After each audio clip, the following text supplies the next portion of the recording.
Madam President, I have the unwelcome task of saying farewell to my right hand, my Chief of Staff, Beth Jafari. It's literally impossible to separate my Senate career from Beth's influence because she's been a leader on Team Cornyn for the last 20 years. Back in 2003, I made what I now recognize as one of the best employment decisions I've ever made. That's when I hired Beth to be my legislative director.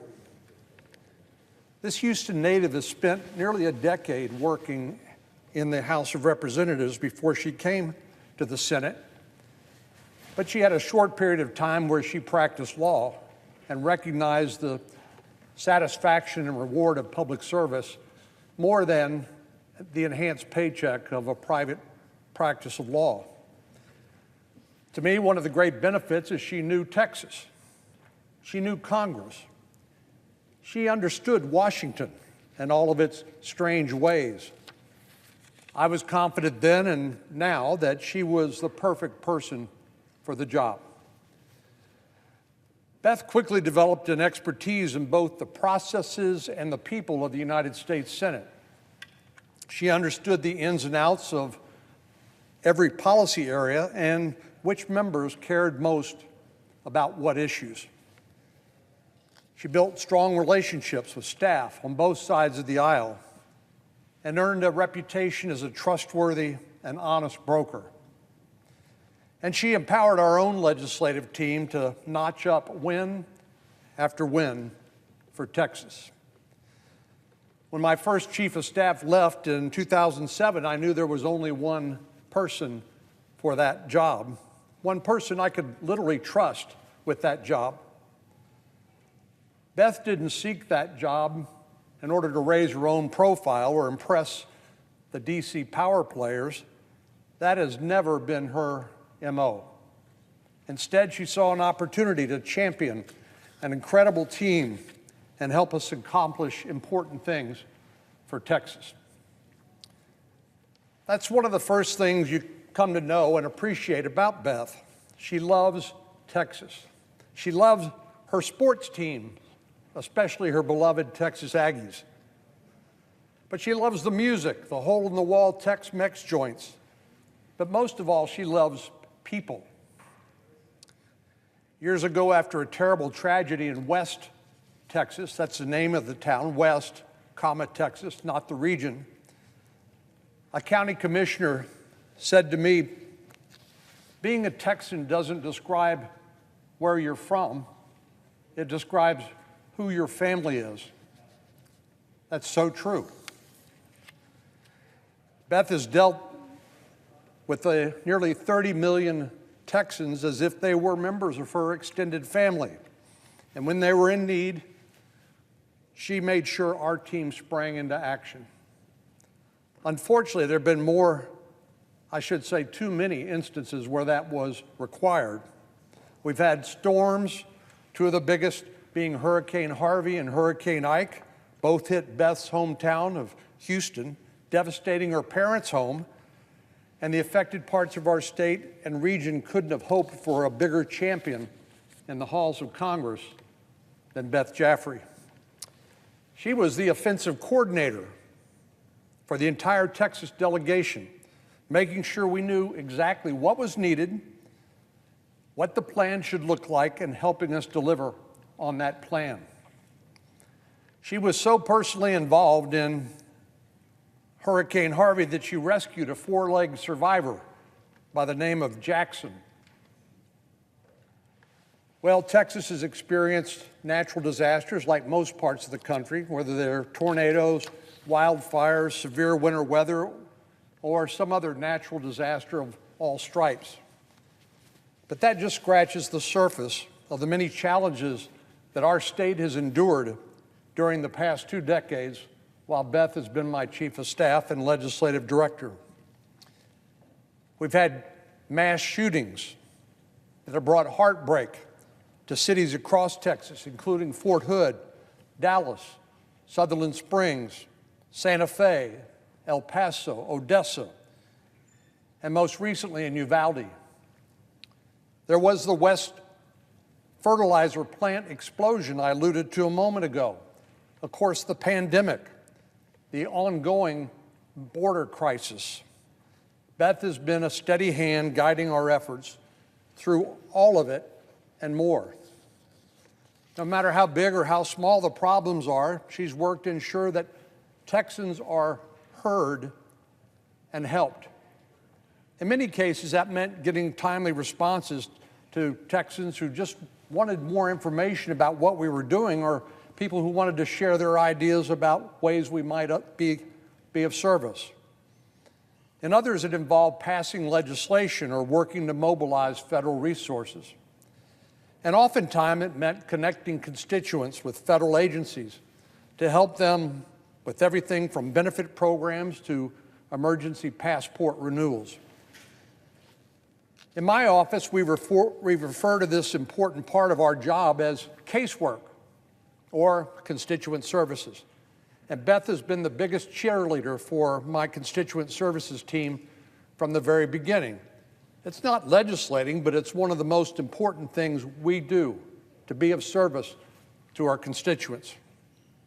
I'm proud of the fact in 2020, our team received the very top Constituent Services Award in Congress from the Congressional Management Foundation for the assistance we've been able to provide Texans needing help navigating the federal bureaucracy. Unlike some people working under the Capitol dome, Beth has never lost sight of why we're here: to serve the people we represent. While discussing funding bills, farm bills, defense bills, or you name it, Beth would always bring us back home to the most important priority, which is to answer the question, how does this affect Texas? Focused, thoughtful, considerate, deliberate, rock steady, and a Texan through and through. When you hear about such an accomplished person, sometimes you might think that they would be an intimidating personality or unapproachable, but you'd be dead wrong about Beth. When I was elected by my colleagues to serve as a Republican whip in 2012, I asked members of my predecessor staff, Senator John Kyle of Arizona, if they'd like to stay on board. In typical Beth fashion, Beth didn't waste a moment welcoming them to the team. She called each person and invited them to our annual Christmas party, which she was hosting in her own home. She assured them that it would be the best way to meet everybody, and it didn't matter that they weren't officially on the payroll, but as far as Beth was concerned, they were already part of the team. Beth has a special way of making everybody feel right at home. On any given day, you can find her making the rounds in the office, talking to colleagues about their favorite college football team, or discussing the latest drama on the reality show, The Bachelorette, or excuse me, The Bachelor, I guess it is. You can tell I'm not a frequent viewer. She asked about spouses. She asked about significant others. She asked about children, sick family members, home renovation projects, and pets. And she makes sure everyone, from the most senior members of the team to the most junior, feel seen, heard, and appreciated. But it's not just the folks in the Cornyn office that Beth cares about. She's been a part of the Senate community for 2 decades, and she's built friendships all across the Capitol. Each morning you'll see her catching up with the Capitol Police, for example, in the Hart garage entrance. Or she'll make her way to Cups for her first dose of caffeine and a quick conversation with Mr. and Mrs. Chung. She'll check in with other Senate chiefs, Republicans and Democrats alike, as well as the chiefs of members of the Texas House delegation. I have no doubt that come Monday, Beth is going to miss each of these people and the countless friends she's made throughout the Capitol complex. They're certainly going to miss her. If given the microphone, I know Beth would be quick to emphasize that this is all part of a team effort, and she's not wrong. But that tells you another exceptional quality about Beth, and that is her humility. She helps lead the most productive team in the Senate, but she would never dream of claiming credit for herself. Whenever there's an accomplishment worth celebrating, you're sure to find Beth standing on the sidelines, loudly applauding the work of others. In a city that is full of people who are frequently all hat and no cattle, Beth is the real deal. Her always calm, always friendly attitude doesn't reflect just how challenging her job is, and her humility provides absolutely no hint that she's one of the most respected staffers on Capitol Hill. Well, Beth would be the first to tell you she couldn't have accomplished any of this on her own. Of course, her parents have been among her biggest supporters from day one, and I'm honored that her mom, Nancy, is looking down from the gallery today. Someone else I know who's looking down on her is her dad, Bob, who passed away earlier this year.